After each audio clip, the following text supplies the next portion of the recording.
Howdy guys, welcome to the next installment of the 30-day Flying Chef YouTube video challenge.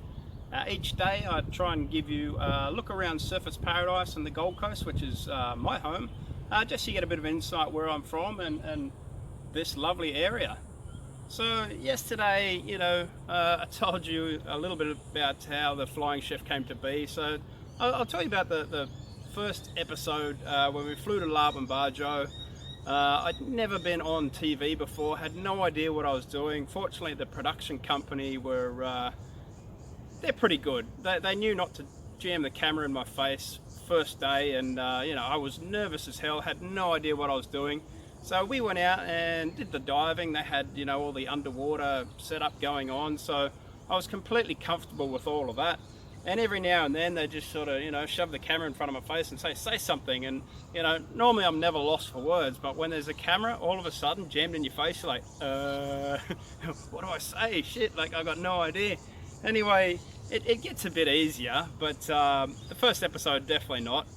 And anyway, the first dive, we were down there, and at the end of it, we saw this dugong. It was just amazing because these guys they're pretty rare and they're very, very timid. So if they see other divers or people, they normally bugger off in the other direction. But this guy hung around for a good minute and we captured it all on film. So that'll be in the first episode. I'm so excited for you guys to see that. I think it was the next day. We went, where did we go? To search for the Komodo dragon. These things are just amazing. They're venomous. And a guy actually did die the week before we got there. That you're given specific instructions not to veer away from your guide. And this guy sort of snuck off to his own thing, wanted to take some photos, and he was looking at one of the dragons and didn't see another one come up and bite him from behind. So they're very venomous, and because Palau Rincha, where the Komodo dragons are, is quite isolated.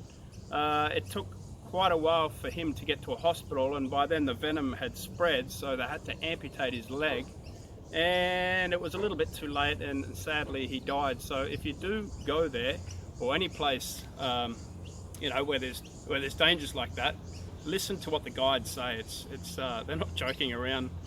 Anyway, a good story I'd like to tell you is my first cooking segment, which was the locals cooking segment in the night market. After we've been out diving all day, it was just awesome. We saw so much great stuff.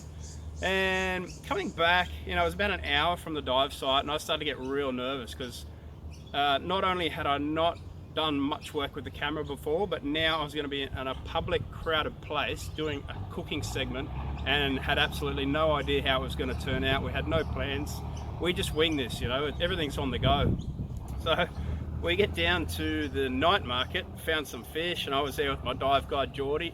He's a legend. Yeah, he'll be watching this.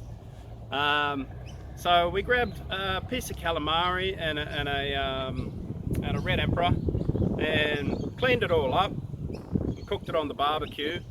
And I'm as nervous as hell. I'm sunburned from the day, from that day. I didn't take any sun cream, and there I am in Indonesia, like the place where you need sunscreen the most. And I wanted some chili, some sambal to put on the fish and the seafood that we're cooking. And the little bird's eye chilies, the sambal that's made, and I said to Geordie, just jokingly, I said, look, I'll give you $1 if you eat one. And he goes, okay. And I'm like, well, if you eat one, I have to eat one. And he's like, okay.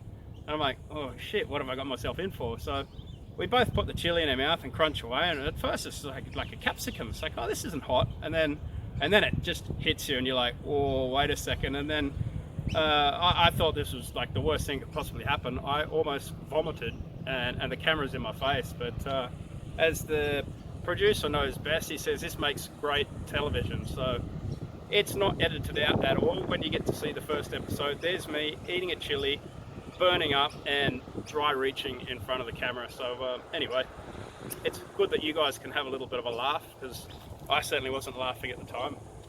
So anyway, that's just one story of the many that I can tell you from when we were filming. What I'm going to do is just drip feed them to you. I'm not going to tell you everything all at once. Like I said, this is a 30-day video challenge. So just keep coming back, keep watching, and you're either going to love me or hate me. Thanks for watching now anyway. Subscribe to the Flying Chef YouTube channel for more, and you can also check out the webpage www.theflyingcheftv.com. Awesome guys, I'll see you tomorrow.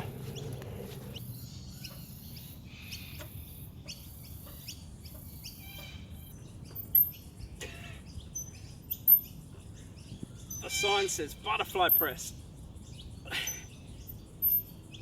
but I don't see any butterflies anywhere.